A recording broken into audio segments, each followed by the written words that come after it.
Machilipatnam parliament సభ్యులు శ్రీ వల్లభ బాలశౌరి గారు కార్యక్రమానికి ముఖ్య అతిథులు, జనసేన అధినేత ఉప ముఖ్యమంత్రి పెద్దలు పవన్ కళ్యాణ్ గారు, వేదిక మీద ఉన్నటువంటి అనేక పెద్దలు, ఇక్కడికి విచ్చేసినటువంటి అశేష ప్రజానికానికి అందరూ కూడా మొట్టమొదటిగా నా హృదయపూర్వక నమస్కారం. ఈ భారతదేశంలో అనేక రాజకీయ పార్టీలు ఉంటాయి. ప్రతి రాజకీయ పార్టీ కూడా ప్లీనరీ సమావేశాలు ఏర్పాటు చేసుకుంటా ఉంటారు. కానీ ప్లీనరీ సమావేశాలకి బస్సులు తరలించడం, రైళ్లు తరలించడం వేరే పార్టీలు చేసినా ఇందులో 10% కూడా సక్సెస్ గా అనేటువంటి పరిస్థితులు మనం చూస్తాం.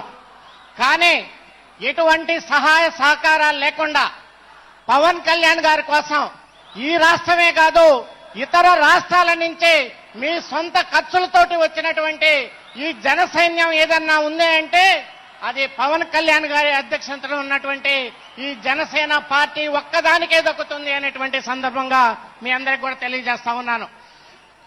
ఈ మధ్య మనం చూసాం, ఉప ముఖ్యమంత్రి గారు జగన్మోహన్ రెడ్డి గారు పవన్ కళ్యాణ్ గారిని గురించి ఒక అనుచితమైనటువంటి వ్యాఖ్యలు చేశారు.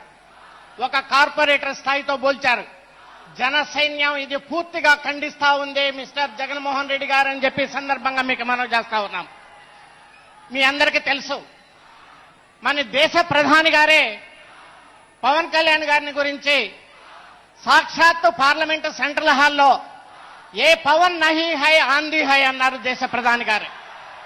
ఆయన పవన్ కాదు, ఒక తుఫాను అని చెప్పారు. ఈ రోజు ఎన్డీఏకి, కూటమికి ఇటు రాష్ట్రంలో కానీ అటు దేశంలో కానీ ప్రభుత్వాలు ఏర్పడినాయి అంటే అది ఒక్క పవన్ కళ్యాణ్ గారి ద్వారానే ఏర్పడింది అనేటువంటి విషయం అటు ఢిల్లీ పెద్దలకు తెలుసు, దేశంలో ఉన్నటువంటి అనేక రాజకీయ నాయకులకు తెలుసు. మీరు అలాంటి అరిచితమైనటువంటి వ్యాఖ్యలను చేయటం జన సైన్యాలను బాధేస్తుంది. మీరు అలాంటి వ్యాఖ్యలు చేశారు కాబట్టి ఈ రోజు మీకు 11 సీట్లకి మాత్రమే మిమ్మల్ని కూర్చోబెట్టారు. ఆ 11 సీట్లకి ఏం చెప్పారో తెలుసా అర్థం? నీవు పులివెందులకి ఎక్కువ, కడపకి తక్కువ అనేటువంటి విషయాన్ని మీకు ప్రజలు చెప్పారనేటువంటి విషయాన్ని సందర్భంగా మీకు మనవి చేస్తా ఉన్నాను.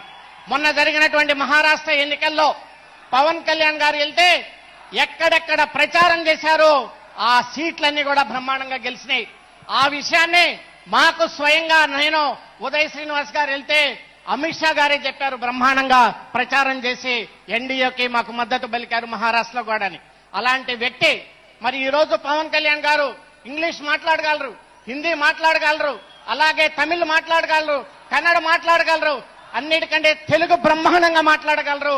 మీరు తెలుగుకి ఎక్కువ, ఇంగ్లీష్ కి తక్కువ మిస్టర్ జగన్మోహన్ రెడ్డి అనేటువంటి విషయాన్ని కూడా సందర్భంగా మనవి చేసుకుంటూ ఈరోజు నన్ను ఉదయ్ శ్రీనివాస్ గారిని కలిసి పవన్ కళ్యాణ్ గారు పార్లమెంట్ లో ఏ సబ్జెక్టులు మాట్లాడాలి, చేనేత కార్మికుల గురించి మీరు ఏ సబ్జెక్టులు మాట్లాడాలి, అలాగే అగ్నికుల క్షత్రియుల గురించి ఏ రకంగా మాట్లాడి, అలాగే బీసీ కులాల గురించి ఏ రకంగా మాట్లాడాలి, ప్రతి విషయాన్ని క్షుణ్ణంగా అర్థం చేసుకొని మాకు చెప్పారు.